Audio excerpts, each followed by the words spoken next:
coming out. Well, I mean, you should be here, but thanks for coming out anyway. Special edition of eShip 190. This is fun. This is 2 semesters in a row. I've lined up guest speakers where we can actually get to host a special edition of Innovate State in class, which is pretty awesome. Today we have Mike and Blake joining us. This is really cool. Both of them are Spartan alums. Blake, I remember seeing Blake just like hanging out in the hatch like when I first started here, and he was, I don't know, scheming to take over the world, which is he's trying to do now, which is awesome. Still doing that. He's still doing it. And Mike's joined us. Mike, what year did you graduate? 1927. 1927. We're about the same time. 2006. 2006. Okay, I beat you by a year. So, but Mike's a multi-time entrepreneur onto the next venture, and they reached out. Well, we reached out to them. They're like, "Yeah, it'd be awesome to come in and riff with us in class." So Blake runs a fund called Hidden Capital. We'll talk about his VC journey.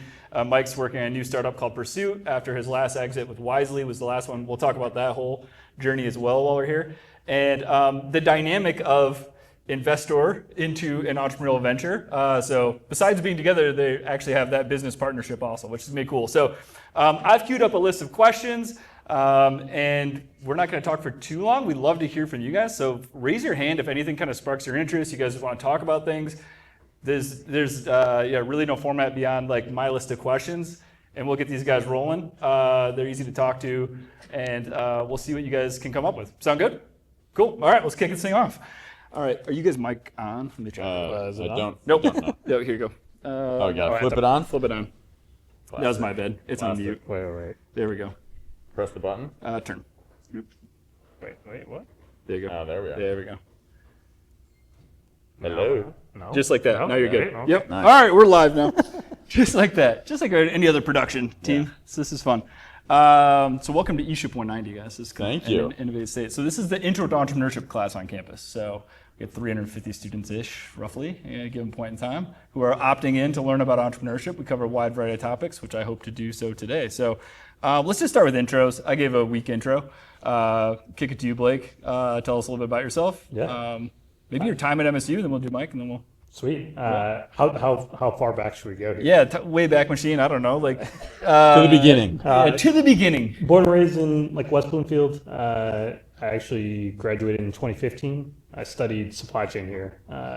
I was telling someone earlier. I remember coming here. There was a Broad freshman program. I don't even know if that still exists, but there was like a special program for freshmen when I was here, and I remember going to the big career fair for like, I don't even know what it was called, but just the massive The one at Breslin. Yeah, it's still there. Yeah. And it was my freshman year, and for some reason, I really wanted an internship, and I actually was a marketing major when I came here, and I went to that career fair, and I went up to everyone, and everyone was like, we're only talking to supply chain majors. And so I changed my major literally that day, and I didn't get an internship in that experience at all. And so I was like, there has to be another type of company that maybe will want someone who's young and hungry. And that's when I learned about startups. I used to go on TechCrunch to find new games and apps and things like that. And I kept seeing them raise money. I was like, what they probably want, a 17 or 18-year-old who's going to grind. And so I cold emailed a bunch of companies, and that sort of started my career into startups. And then went and interned at Nest and SpaceX and a few others when I was in college. And then by the time I graduated, I learned about venture capital, and I was like, that's what I want to do. And so What's cool is when he was here, Nest and SpaceX were startups. yes. Yeah, yes. like it was still early. Right? Yes. Yeah, I mean, SpaceX didn't have a website at the time. I remember my parents being like, How'd you find them? well, this is crazy lore, but Twitter? no, this is they went to a supply chain career fair. There was a supply chain club career fair, and the person who was recruiting had graduated from Michigan State, and he was trying to get a new full-time person. No one went up to the booth. There was like literally no one talked to this guy. And it was just me, and I just kept talking to him basically for the whole like 4 hours. And he's like, "How do you know so much about Elon Musk?" And I was like, "He's the greatest person ever." And like, and we just geeked out. And I was like, "I know you're not hiring interns, but is there any chance you would consider it?" And he's like, "Let me just call my manager." And basically that was how it happened. What year was that? That was 2013. Yeah. So where was SpaceX at that time? SpaceX had maybe one or two successful launches, but like very Successful in that it went up. it just went up. They didn't do like no revenue or anything. But it's funny. I like it's a good reminder for me of even during that time when I got there. There were probably 700 employees, mainly actual like in the factory workers. But I just remember being like, "This is way too big of a company for me." I was like, "I can't work here." Like, I was like, "This What's is way crazy though is like right now there's another SpaceX, and this is why I always try to push too. Is like MSU does a good job of bringing in the big brands for you guys to meet. They're great. Like you have great experiences there. But if you get out and scour, you can find these cool opportunities with smaller companies that are looking for someone who wants to do a lot and learn a lot and just be moldable. And they're still out there. The next SpaceX is lingering out there someplace with, a website probably now. It's easy. Well, yeah. I mean, to be honest, once I learned about venture capital, my freshman year, and I kept reaching out to venture capitalists, and I was like, "How do I do this one day?" And it's sort of just a joke of like everyone basically told me like, "F off," and they're like, "That's not going to happen. What are you talking about? Like, go start a company, whatever." And for some reason, I interpreted that as like, okay, the only thing I can do is invest my time. I don't have dollars to invest. And I was like, what could I go and work at that will look good by the time I graduate? And so it was a little bit of like taste and playing picking, that game. And it turned out to be good. And like by the time I graduated, SpaceX was already on the map, and that's actually just been acquired by Google when I was there. And so it's a really good lesson though. Is like, okay, if you're not founding a company and you want to get to VC or you want to crack into the market, then go work for a startup. There's another way in. So, Mike, tell us a little bit about yourself. Go back in the Wayback Machine, MSU Town. Cool. Yeah. So I'm from Brighton originally. I was a business major here. I graduated in 06. I studied finance, and I didn't really know what I wanted to be when I grew up. So at the time, like in Broad, it was like you could go to investment banking or consulting, and I went the consulting path. I was at Accenture for 5 years, learned a lot, did a bunch of different stuff, traveled a bit, and but I think, as I also shared earlier, there were two core problems that I saw with consulting. Number one was like you come up with these plans, but you're not the one actually responsible for implementing the plan.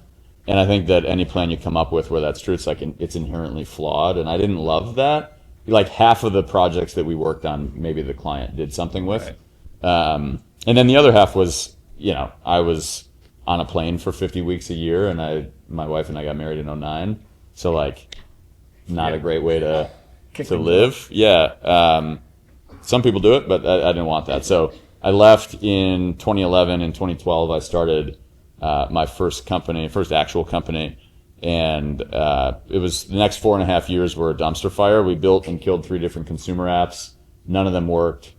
We ran out of money at the end. We raised angel money. Yeah. Fun fact: my college entrepreneurship professor. What was the first one? Yeah. The first what? That first app, or like the last app that you like burned out. That like pivoted into it. Well, so the last app was basically a loyalty app for restaurants. Yeah.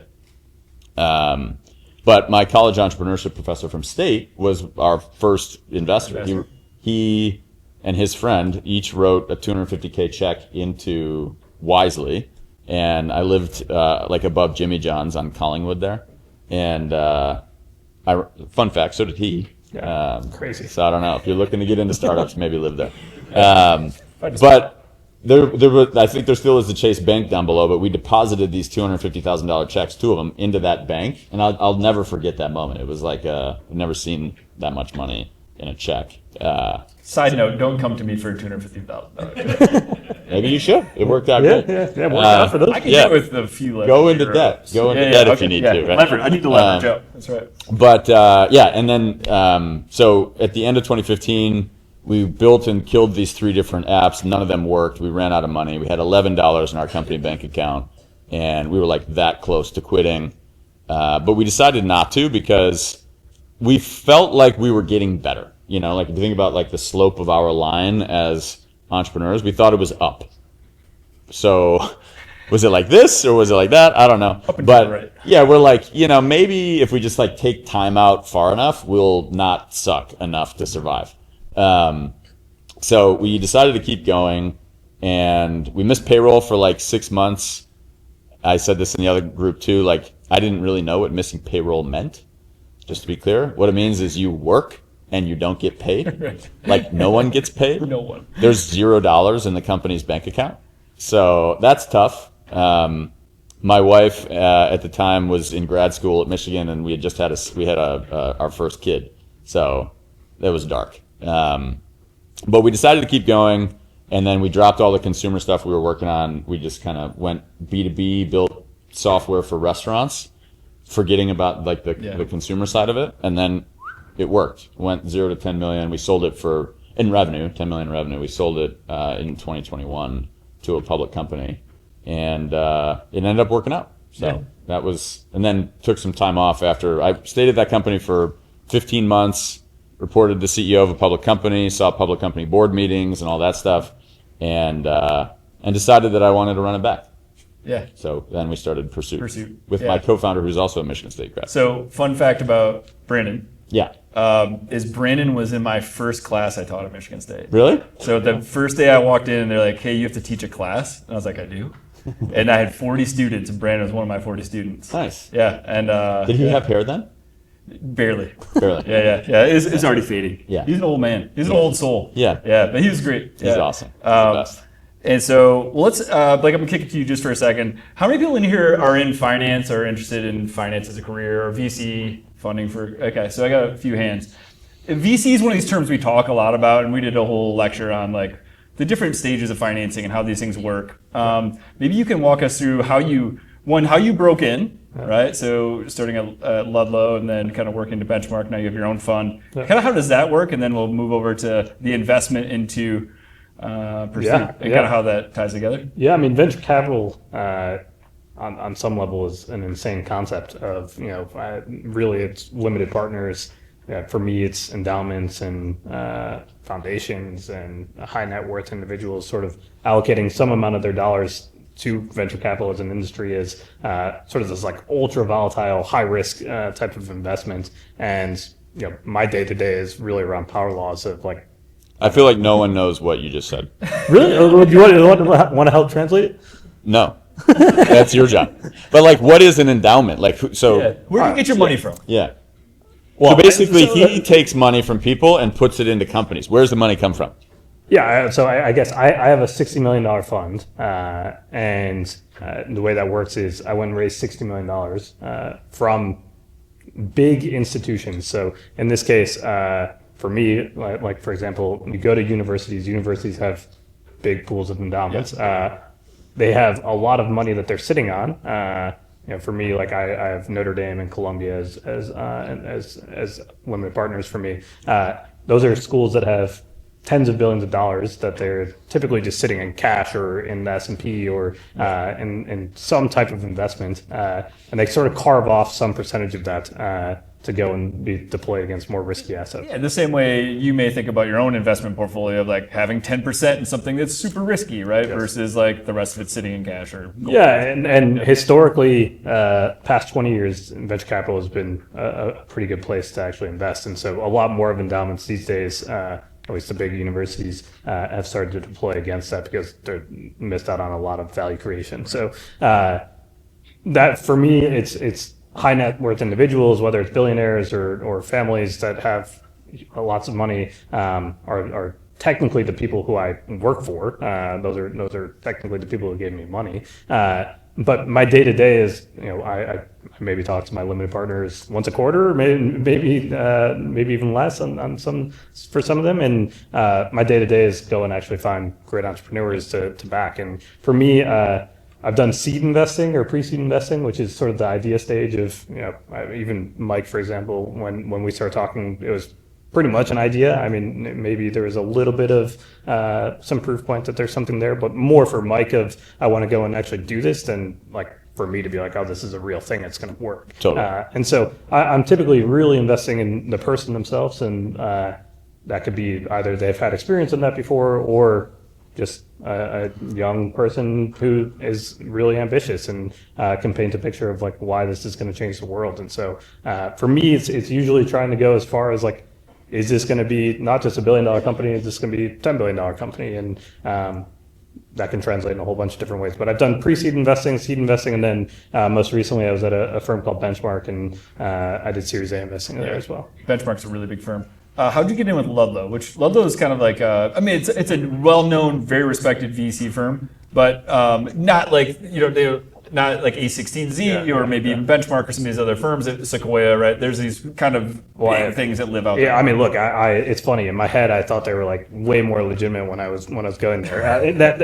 They were two guys. They were maybe a year and a half into their fund, and I basically had just seen these two guys. They're based in Detroit, and I saw that they'd raised money, and I was like, oh wow, like there's a firm down the road from me that's investing on the coast. Like I just got to meet these guys, and I kept emailing them, and they kept ignoring me. And I was like, oh wait, like this is like I'm not used to this. Like I need to find a way in. And so I went to one of their portfolio companies, and I asked the founder, I was like, is there any chance you'll just vouch for me? And thankfully they did. I went and met with this team, their team two, and they're like, we can't afford you, and we also don't need another person. And this is my senior year, and I was like, can I just have an email address my senior year? You don't have to pay me. I just want an email address, and I'll just go and take meetings and send you notes. And they thought I was absolutely insane. But where did that idea come from? Did that come out of your own brain?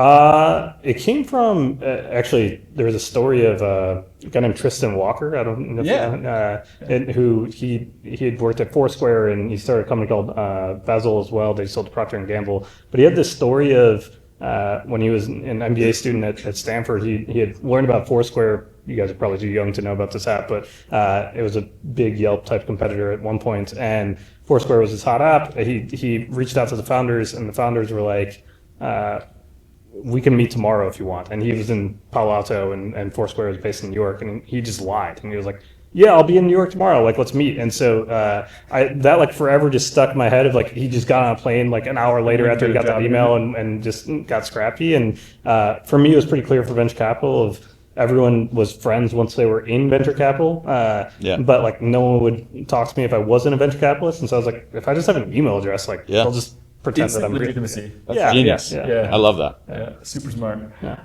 What's your favorite investment you made at Ludlow, or you got to be part of?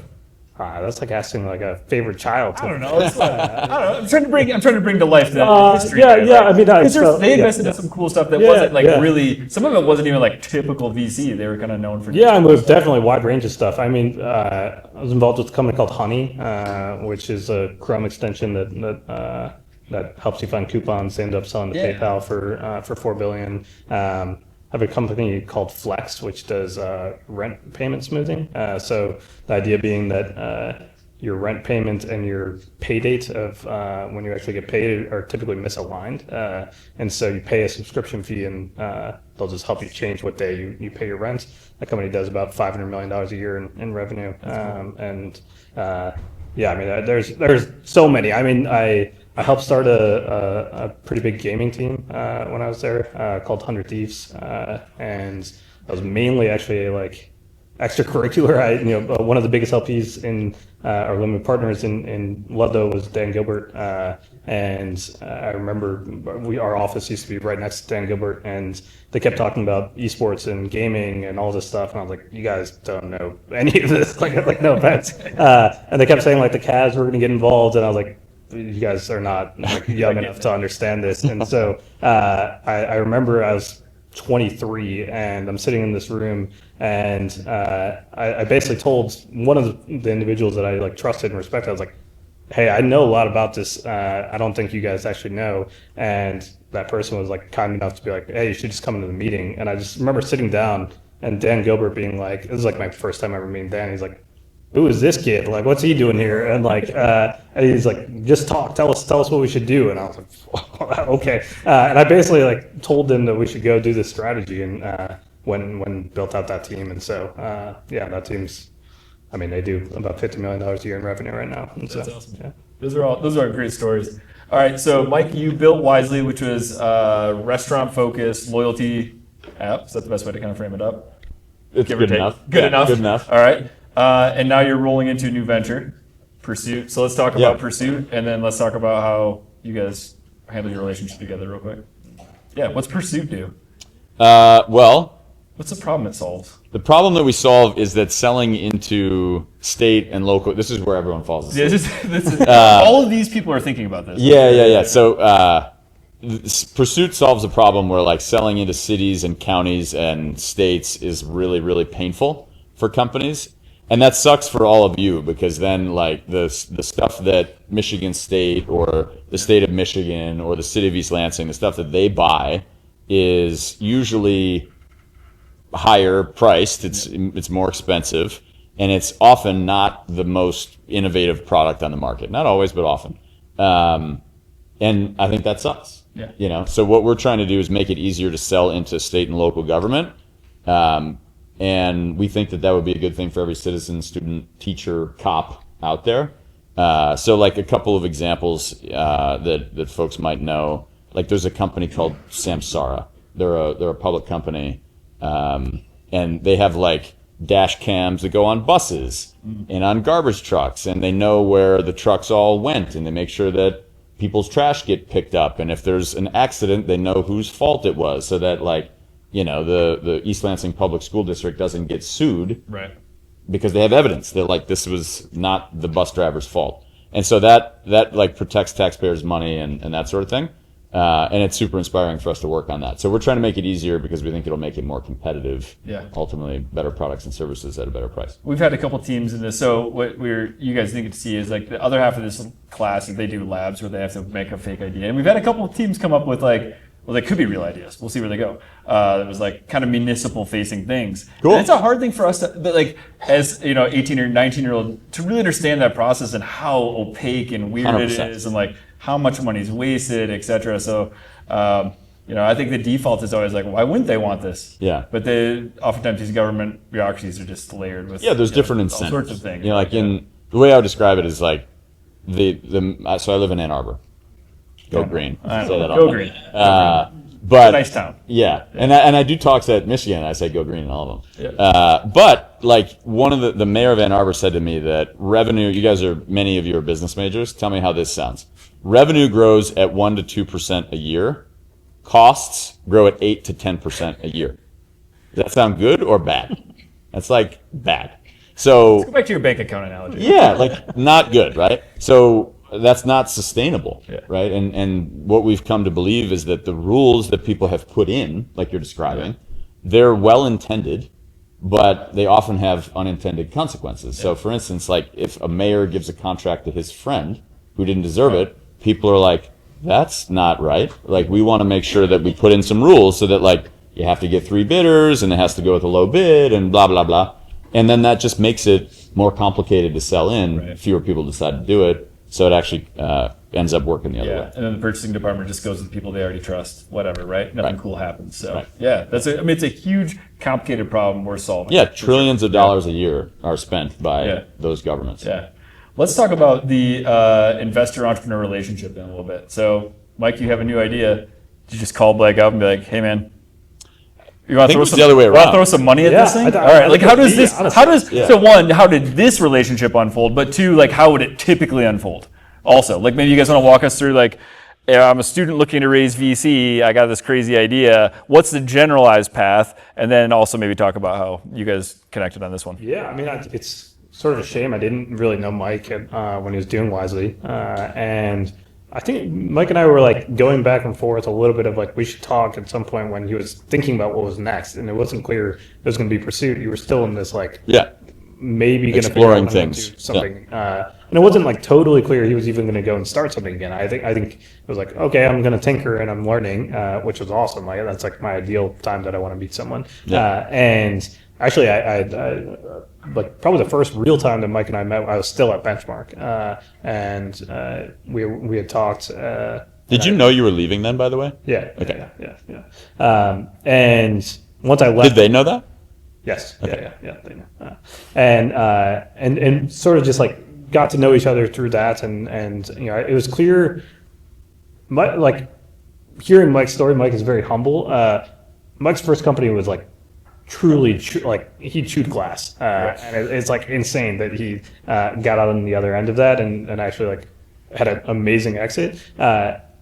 For me, I was just like, why in the world are you possibly doing this again? Like you just had an insane, and like you just climbed Mount Everest, and you're like, wait, I'm gonna go do it again. And that to me was like, I needed to figure out what was possibly the reason. And Mike, I'll let Mike tell his story, but like he had just really strong answers of like why he wanted to go and do this. And you know, I for me, I was like, okay, I want to go spend time. I had reached out to him.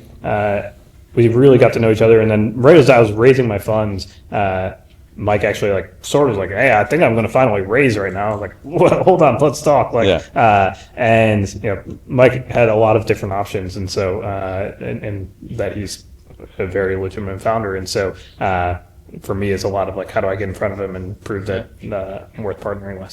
So I have students in the room who are thinking about, ventures, obviously. We kind of talked about the mechanics of like where this starts, right? It's your own money, probably your family and friend money. Then maybe you find, the close acquaintances, angel investors, et cetera. Maybe you go into an accelerator program, et cetera. When does a firm like yours step in? Like I know you do kind of early stage, but there's a lot of them kind of queue themselves up. Like we don't do, like, how do you kind of position yourself, or what should students be thinking about as they go through that raise? Yeah, I think early stage. Look, there's no right process, I guess would be the way I'd frame that. And I see tons of founders that are 18 and they go and raise $20 million out of the gate. And so I think it's far more of like, how well can you articulate what this thing is that you're actually building, and what do you actually want this to be? And I think investors are quite good, at least in the current market, of being able to filter out, okay, does this person have it? I think right now is a really unique time to be starting a company, and so it also is a unique time to be raising money. My job is really counterintuitive, that I'm like sort of selling money, which is a very weird concept to a lot of people.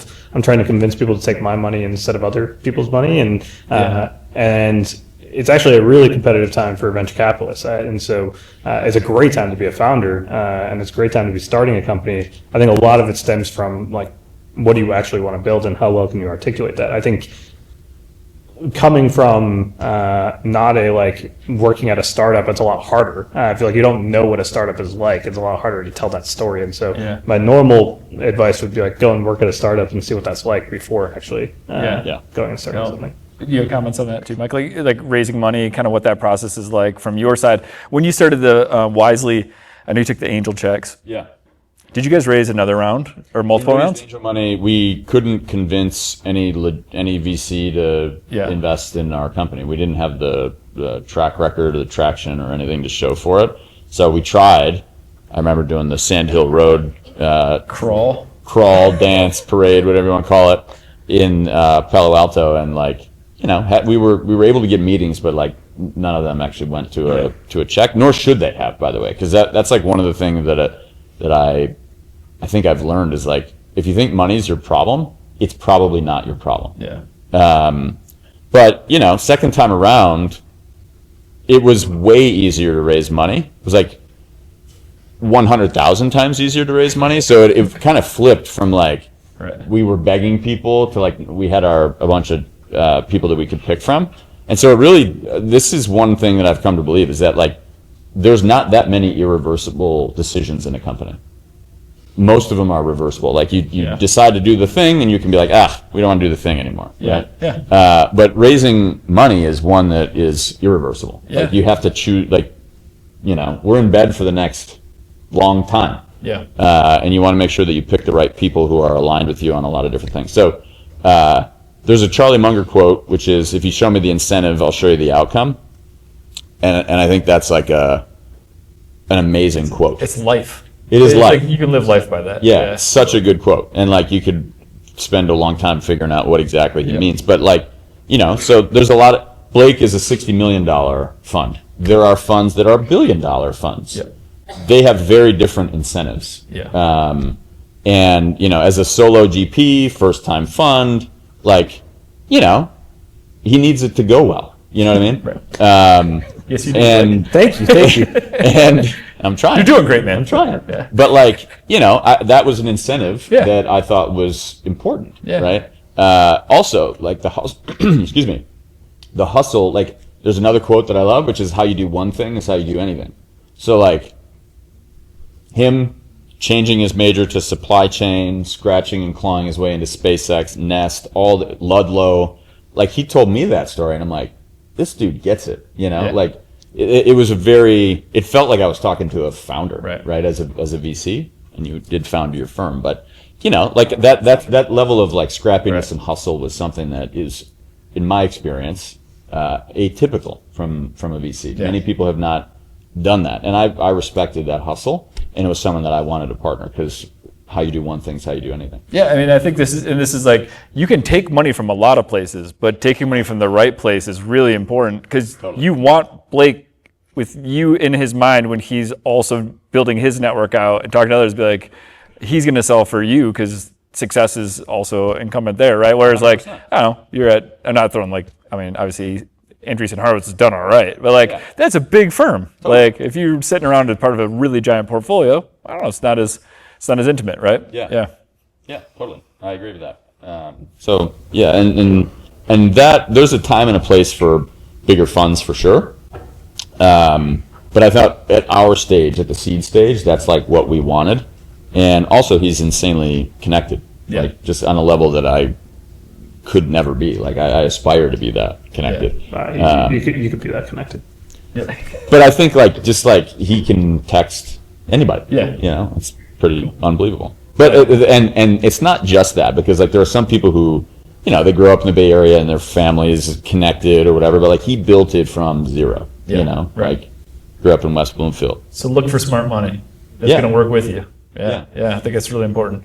I don't want to take up too much time because I'm sure we'll have questions from the audience, but maybe we can just talk about like where is the future of like VC funded business heading? I mean, Blake, you alluded a bit to this fact, like it's kind of a weird market right now where like you're trying to sell money, which is an interesting way to think about this.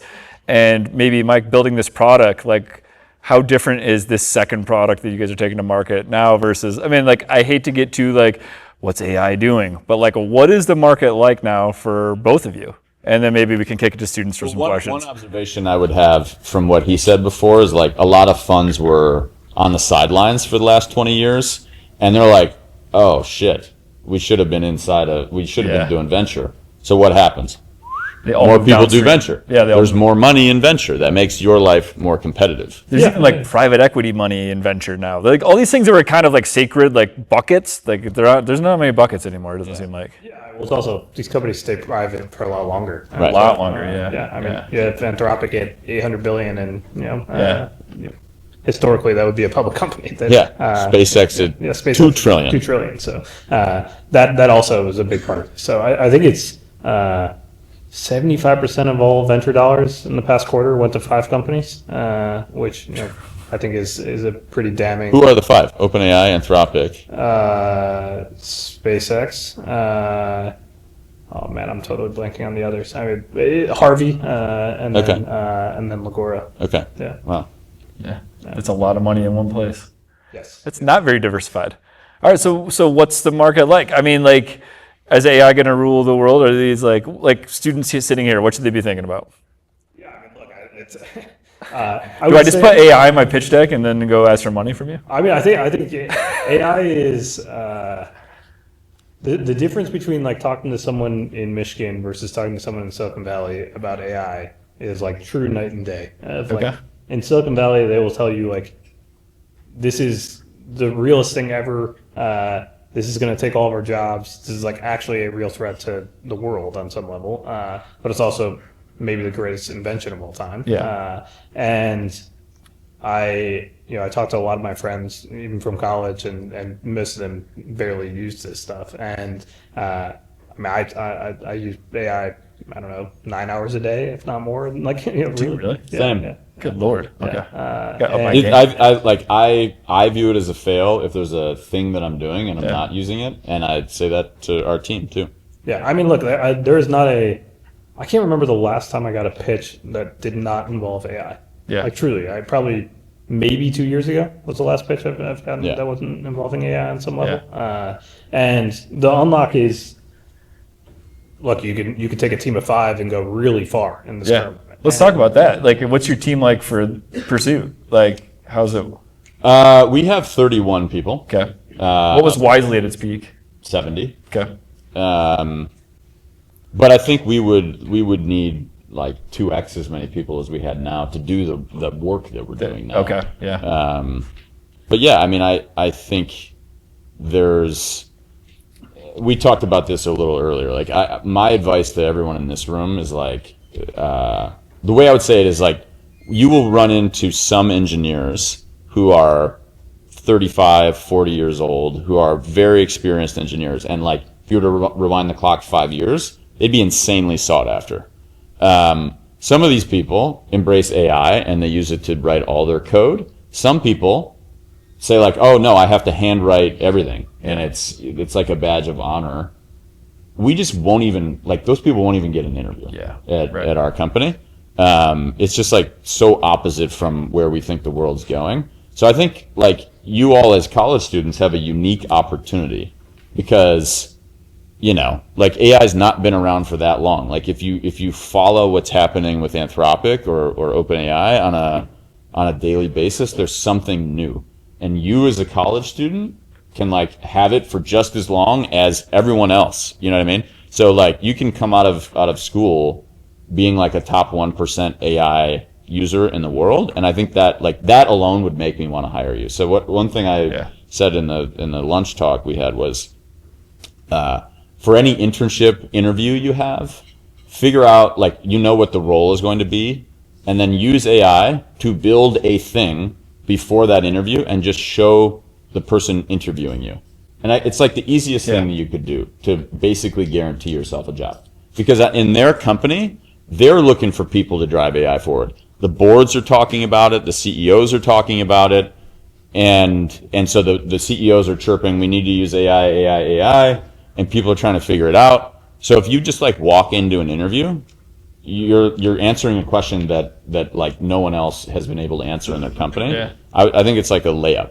I think, and I think the way to think about this from a student perspective is, I know we use this in class, I know you guys are using it in class. You're using it as a means to answer questions or to get the job done. Use it to build something. Totally. Like you can use it to do those things, to be... Build an iPhone thing. I was telling them earlier, so my other class, iOS Design Lab,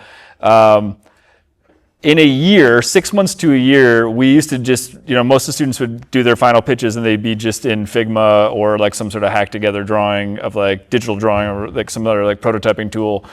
Everything this year is fully built out in Xcode, and I think all of it can go actual app. All of it can go to test flight. Yeah. I'm pretty sure like 80% of the stuff is ready for beta testing. Yeah. And these students some of them have zero coding experience. How many of you have used Claude Code?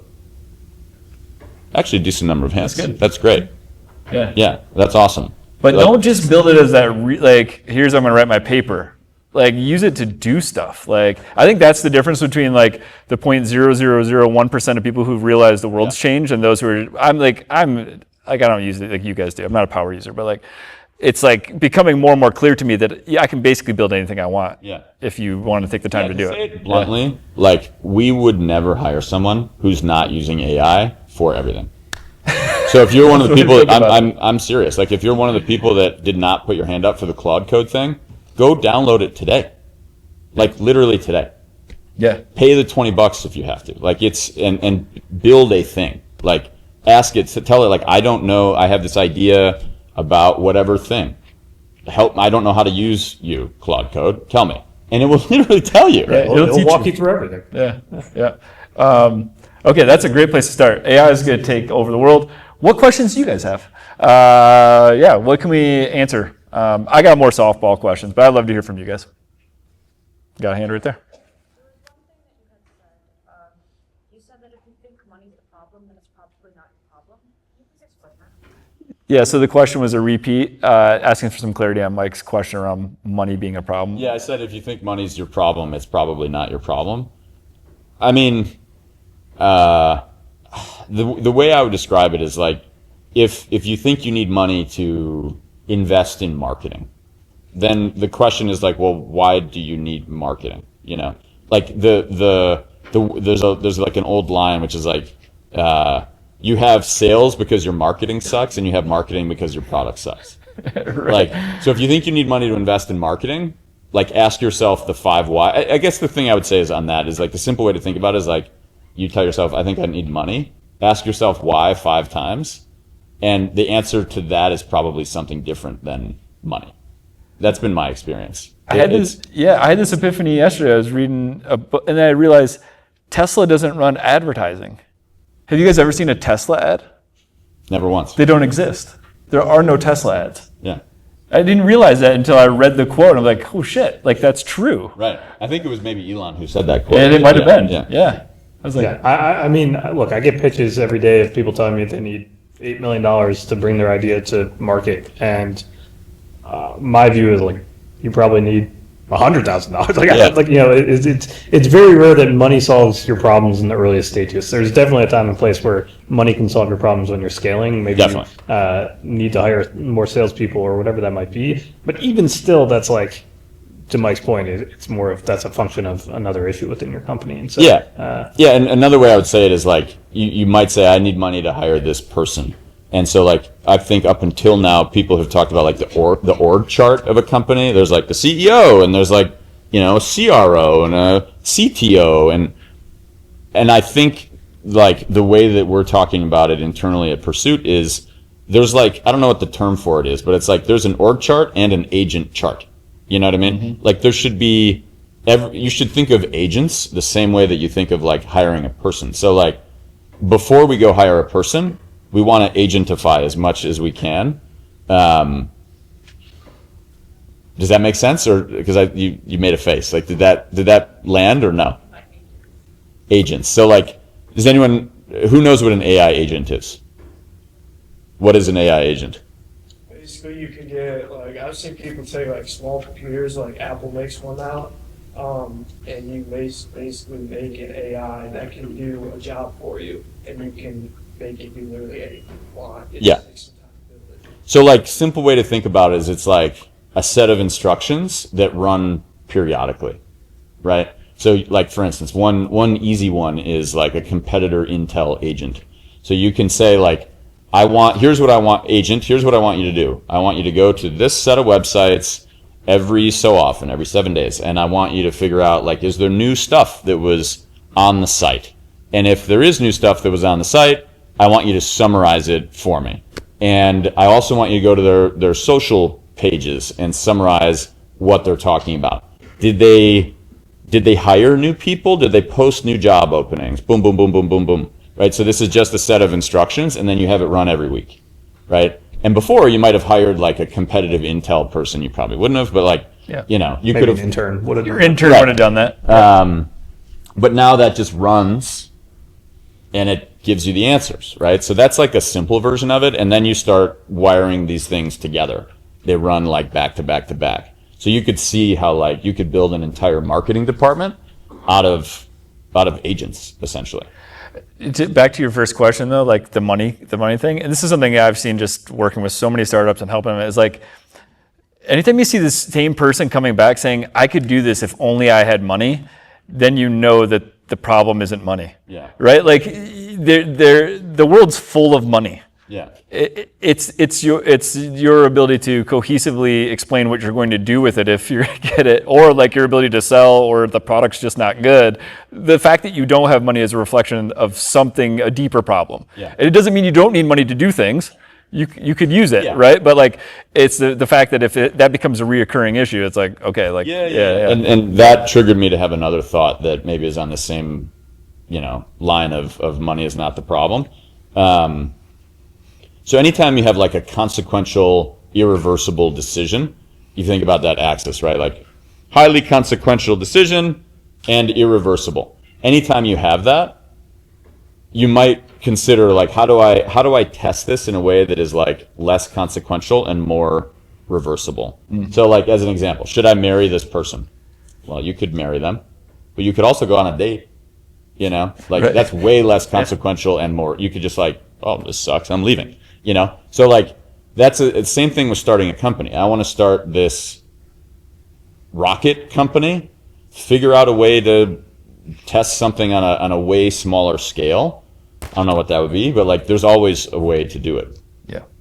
And that thing usually requires less money. And if you prove that, you probably earn the right to go get money, I guess is what I see. Because he's not going to, like, if you haven't earned the right, no one's going to write a check. You know what I mean? Yeah, I mean, I might also say it's like maybe the easiest time in the history of the world to raise $2 million right now. Yeah.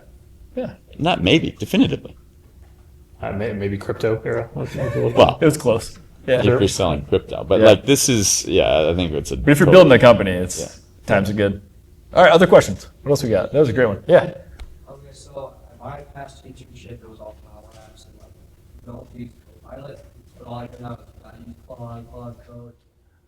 How do you think you bring like those kind of AI skills and dumb it down for Copilot and be useful in that sense? I'm not sure I follow. What? Say that again. Like build something for the company to interview Yeah. and then show them that. So that's using probably Claude Code, Fast AI. Oh, I personally wouldn't care. Do you Yeah. think that you need the best AI or not? You do all the same stuff. I mean, I think the best model changes by the day. Yeah. You said Opus 4.7 came out this morning? Yeah. I haven't seen it yet. Is it sick? Yeah, it's it. Is it sicker than 5.4 Pro? Yes, yeah, it's better. Yeah. So like today, use that. And then when a new one comes out, use that. And I think just like what we've had to get comfortable with is that we're probably going to throw out things way faster than we would have in the past. And that's okay. Yeah, So- I mean, you're all too young, but like the three of us had to bounce between using Yahoo and Google and Ask Jeeves and all these different search engines. Lycos. Yeah. And, yeah, exactly. And so there was all these different, before Google was like the winner, we had to learn which one was going to get us the best answers. And I think if you're going to any company that's like, we only use Copilot, Don't go to that company. yeah. Or the opposite is like, my internship interview would be like, this is why you need to hire me so I can get you off Copilot as soon as possible. Yeah, I mean, yeah. Guess what we're allowed to use here? Copilot. I mean, Copilot. That's kind of Right, that was yeah. my point about Yeah. higher ed. Yeah. So. All right. What else you got? Yep. Give us a curveball, fastball. This is maybe an obvious question. When you're looking to invest in somebody's company, I mean, I'm sure you're looking for like an immense amount of passion, and also you're looking for like you were talking about, you want to have earned your right, show them you've put in the testing and have like a clear plan. And kind of beyond those obvious things, what are kind of some things that we wouldn't think about that you look for when someone's pitching you their idea? That's good. Yeah. I'll summarize that. Like, what are some of the maybe intangibles or things you're looking for in a founder when they're pitching you beyond like, okay, they've just got a little bit of track record or something like that. Like, what else? What else are you looking for? Yeah, I mean, most of the companies I'm backing, they have no track record. They're maybe never even had an internship, and it's usually there's like two things. There's one is do they have an earned secret on some level? Maybe it's the best way to translate that would be like, did they grow up on a farm and they had a family farm and they're like, they see this pain point every day that their parents are like, I don't know, we can't get our cows to move in a certain direction. There's like a real company. And there's this founder went and started a company that uses a collar that has AI now that uses some frequencies to now herd his cows. And That's it. I know. And like that's a perfect example of like you hear that pitch and you're like, well, that person knows something that the rest of the world hasn't picked up on yet. Yeah. And So something that you believe to be true that everyone else believes to be false, and you're right. yeah, I mean, yes, but like it might not, the world might not even know it exists. It might just be like it's all farmers and they're Sure. not using AI, and so you just so happen to be in this unique spot where you're like, okay, I'm a software developer. My parents happen to live on a farm, and now I know this. And so there's a little bit of an earned secret, and then tied to that, it's a lot of like, why is this company uniquely enabled in this current moment? So, for Mike's company, for Pursuit, a lot of it is what does FOIA technically stand for? Freedom of Information Act. Yeah, so you can use this thing, which is FOIAs, where you can request information at the city and state and federal level to get access to documents. And historically, you could do that, but it would be manual. You would go and like request it, and then you'd get the document, and that wouldn't be that valuable. What Pursuit has done at scale is using AI, they can now parse hundreds of thousands and millions of these documents. So go to City of Ann Arbor and say, what was your city council meeting? And all of that is actually transcribed and taken in. And that's how he's able to have this unique moment to tell, like, okay, they're considering a new cloud provider, and that's really valuable to those companies who otherwise would not be paying attention to it. So that's just a tangible example with Mike, where he could clearly articulate why AI was going to unlock his business in this current moment. So those two, and then I think there's a lot of just like, is this an interesting market? The reality is a lot of founders just end up going and trying to build in a market that's either super competitive or even if they win, it's not worth the squeeze. They're going to spend a decade going after it, and yeah, they might make some money, but for 10 years of their life or 20 years of their life, like, you better hope that's a real multi-billion-dollar opportunity in front of them. Blake, I think you hit on something really good too. Is like, I think sometimes we're, especially young entrepreneurs, like the default I think is like one of two things, is like either like, I don't know, something that like innately lives like very much in the real world, like I'm going to build a clothing company, or it's something that lives on the phone. But I think some of the unique things, like you talked about with like, okay, the applications in agriculture or healthcare or whatever, like these like places where technology can have an outsized impact in the physical world, there's still so much to do. And most of us don't know it because we're just on our phones like all the time. Like the things, we think of startups, we think of social media, we think of TikTok, whatever it is, like the default mechanism for, an 18 or 19-year-old is probably that, because you just haven't had the experience. But think about your past experience, the family life you're in, whatever it is. You all have unique backgrounds. You probably have some of these secrets hanging around that you may know some deep thing about that your family can help, or whomever, right, or your past experiences to bring like new tech to life in the real world. I think it's still wide open. There's so much to do, right? Yeah. It's like, write down your problems that you have every single day. And like, how many of those are recurring, and are they actually real? And do your friends have those same problems as you? And then it's like, oh wait, what are the problems your parents have? What do their parents' friends have? And like, that's really how a lot of this, I think, bubbles up. Yeah. And that's how you're gonna learn what to do.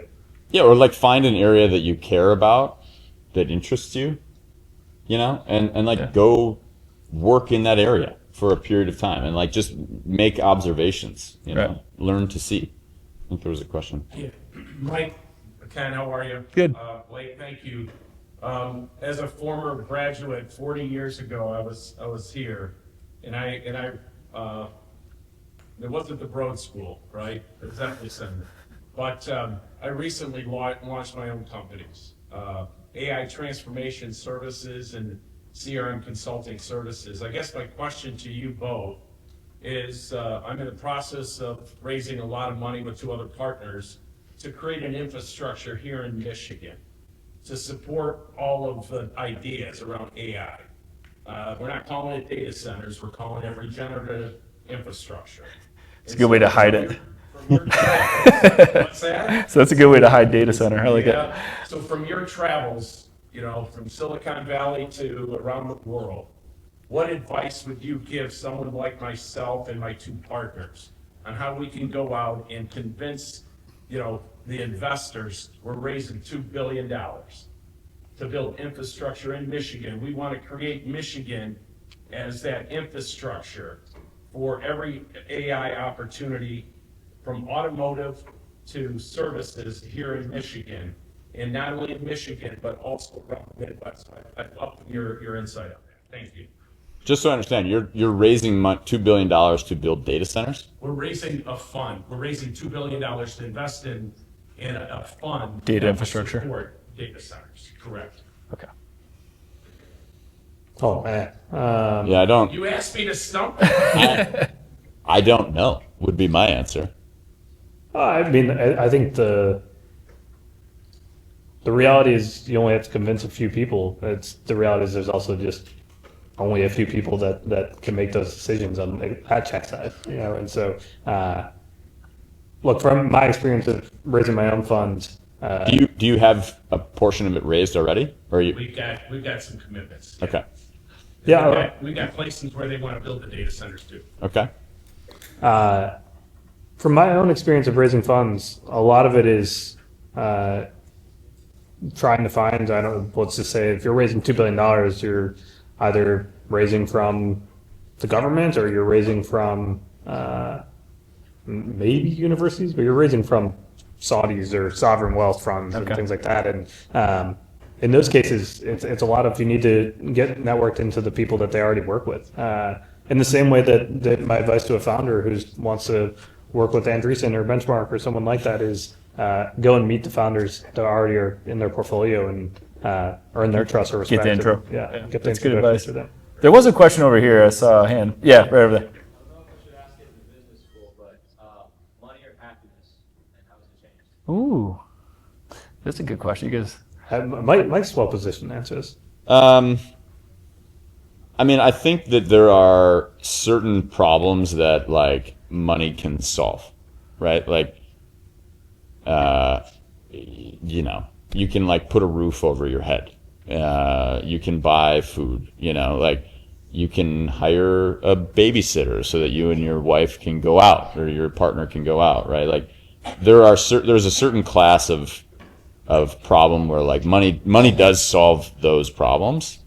I don't know. I feel like that's kind of a personal thing too. For me, it's like the way that I would think about it, and this is kind of back to the Charlie Munger eulogy thing. Charlie Munger was Warren Buffett's business partner, and he's super insightful and hilarious. I would encourage you to read anything he wrote. He wrote a book called Poor Charlie's Almanac, which is it's a good read. But he says he has this like piece of advice, which is like, pretend you just died. What would you want to be said about you at your funeral? Like, who would you want to be there? What would you want them to think or say? Like, literally go write it down.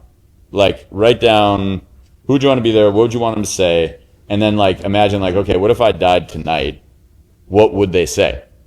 And there will probably be some deltas there, you know? There'll be some differences between what you hope people would say and what they would say right now. And, like, that's your work.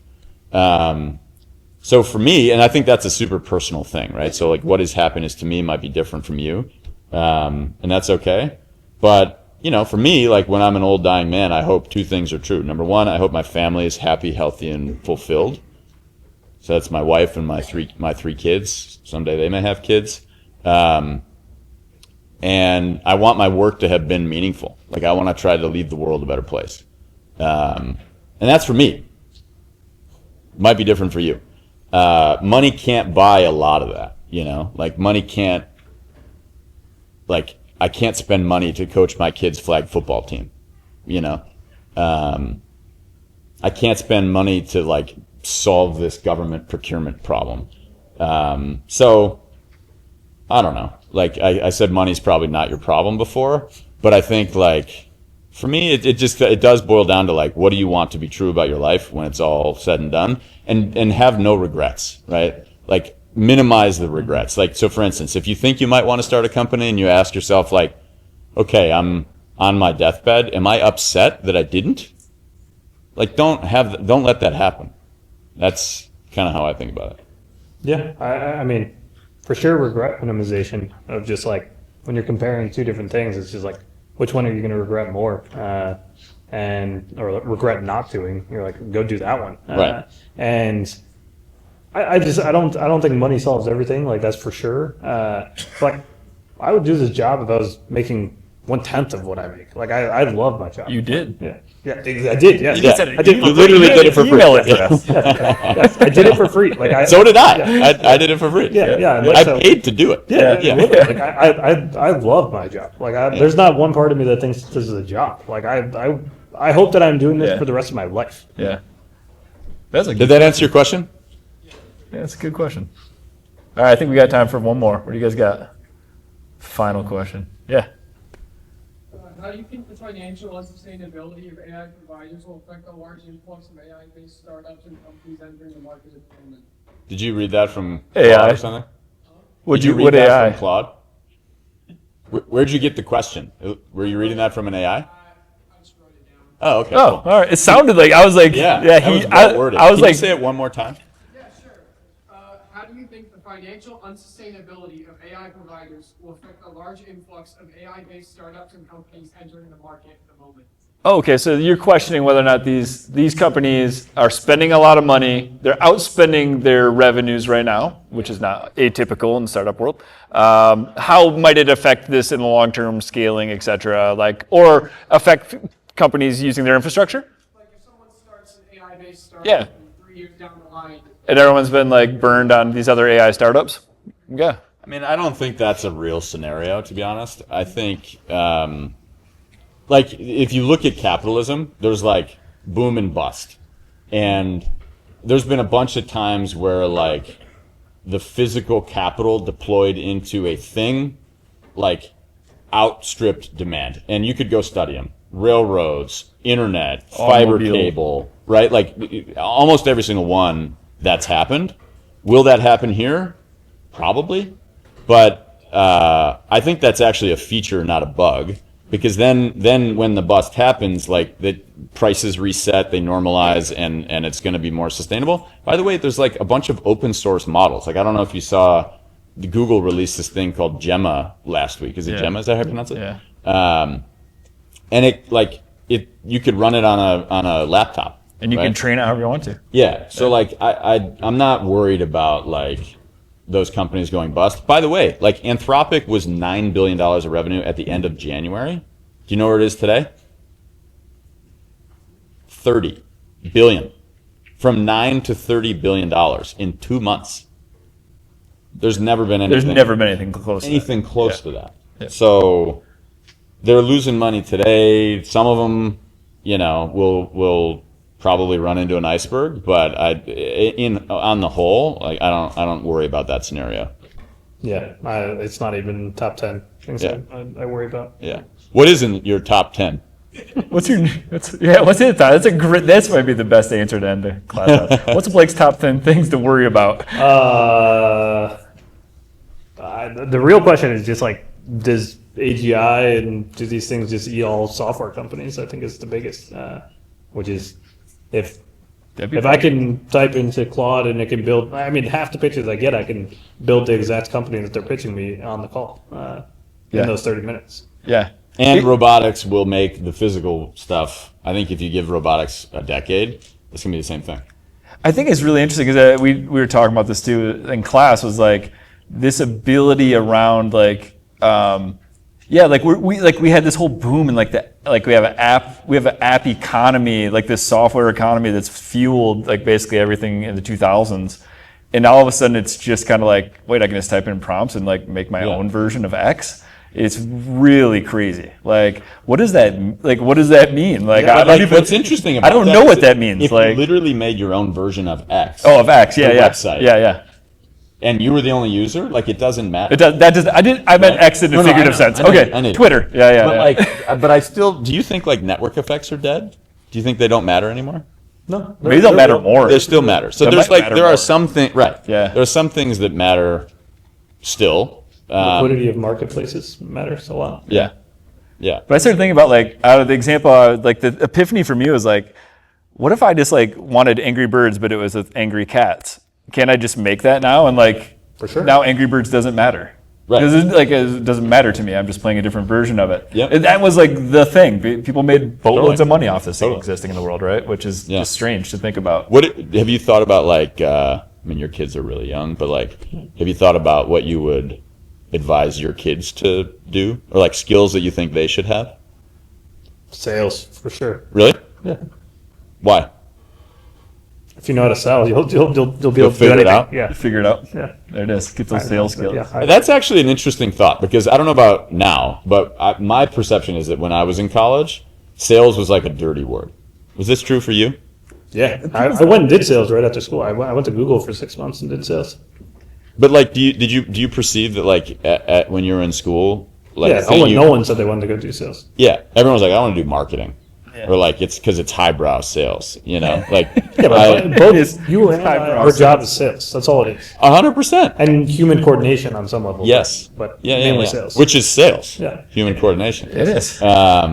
Yeah, like getting my kids to brush their teeth is sales. Yeah. You know? What type of incentive matters? Yeah. Like, do they prefer like punishment, or do I just like give them more candy? Yeah. Yeah. And I think like, you know, when I was in college, my mental model of sales was like the used car salesman. Yeah, I think it's not everyone's. that there's anything wrong with No, that, but it's by a the way. default, right? I mean, it's Yeah. always been one of those things that people talk about. Yeah. You're talking someone into buying something they shouldn't have. Exactly. Yeah. That's the perception. Yeah. Is like Yeah. you're doing them, you're wronging them. Yeah, you're wronging them. Whereas I think doing sales well is it's problem solving. Yeah. What is your goal? Like, what are the challenges that you have at achieving that goal? And can you help them solve a meaningful challenge that prevents them from achieving their goal? So there's like empathy, there's critical thinking, like those are really hard skills. Now, granted, like I think agents are going to set things up. I saw an agent can like make purchases now with Stripe. So like there's going to be a lot more agentified commerce too, but I do think sales is a fundamentally good skill. Yeah. But if you're selling rocket engines or trips to space or something, you're going to want to talk to a human probably before you sign, right? Maybe. Like, it's just reality of it, you know? Yeah. For me, I think like critical thinking and empathy are the things that that I think are maybe not critical thinking anymore, actually. But I think like empathy and being able to see someone else's perspective, I think that's super important. All right, so I'll end this because we end Innovate State. We always kind of have like, I don't know, we have to have some way to end. Like, okay, rewind time. You guys are back in college. I think you hinted to some of the things you'd be doing now, but like one piece of advice, you're back to being 19-year-old you. What should you be thinking about today, if we're leaving this, as we leave off? Go build. Just try. Like, just go. My advice would be like, go. You have a moment in time when you're in college where might not feel like it, but you got an abundance of free time. So use that time to start something, build something, put it out in the world. And that, 9 times out of 10, it probably won't become a company, and that's okay. But like, I would love to hire people who are actually trying stuff, that are taking their own initiative and showing curiosity, showing that they're going to like willing to take action themselves without being told. Like that, you have a unique moment right now to do that. Cool. I didn't do that when I was in college, and I hope that I would now. I don't know. Yeah, I mean, you're all time billionaires, and you just have infinite amounts of time. Like truly, like I wish I had as much free time as I had when I was in college, and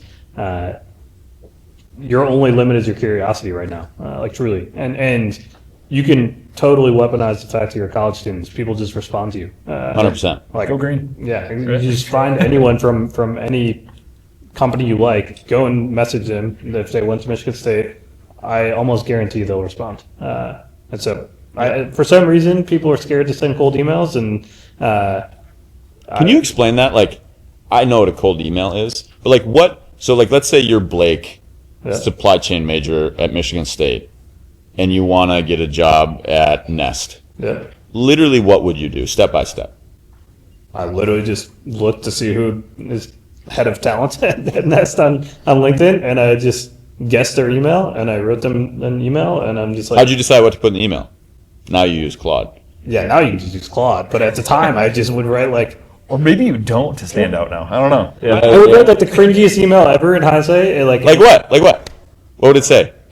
just like Mr. or Mrs. whatever their name is, and I'd be like, I'm a junior at Michigan State studying this, and I really would love to learn more about what it takes to be an intern here. That's all. And like occasionally, if it's a company I really was passionate about, I would maybe do a little bit more work, and I'd be like, oh, I saw this recent thing that's really interesting. But like very light. Like the bar to stand out is very, like no one actually sends the email. And I view it as like, there's basically no downside. Like the worst downside is like they don't respond, which is like, okay, you're back in the same spot. I do think we've lost this art because we've gotten so used to like upload resume into their HR portal, cross fingers, and we've just kind of left out this like, wait a minute, there's humans over there that we can reach out to. Right. And I think this is honestly like super smart advice. Like, or go on LinkedIn and say, who do I know that might know this person? That 6 degrees of separation is 100% there, right? Like, you just got to find a way to piece it Add me together. on LinkedIn and see if I'm connected to a company. Or Exactly. Okay. Cool. Yeah. Yeah, and I think like there's a good framework too, which is like give twice before you get. Give, then get. So like do something helpful. I don't know that I would respond to the like I'm a junior at Michigan State, can we talk? Because I got enough people to talk to. But like maybe the talent person. But like if you could do something objectively helpful, that is like Get your attention. Yeah, that goes a long way. So like what would that be?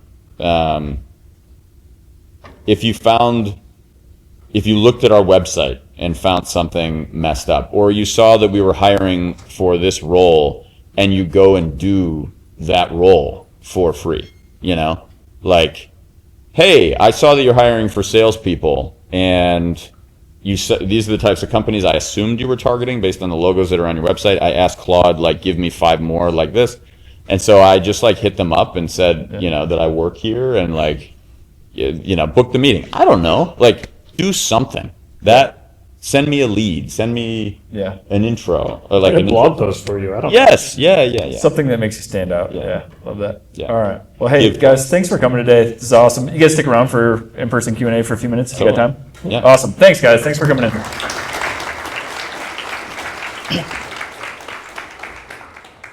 All right, team. See you guys next week.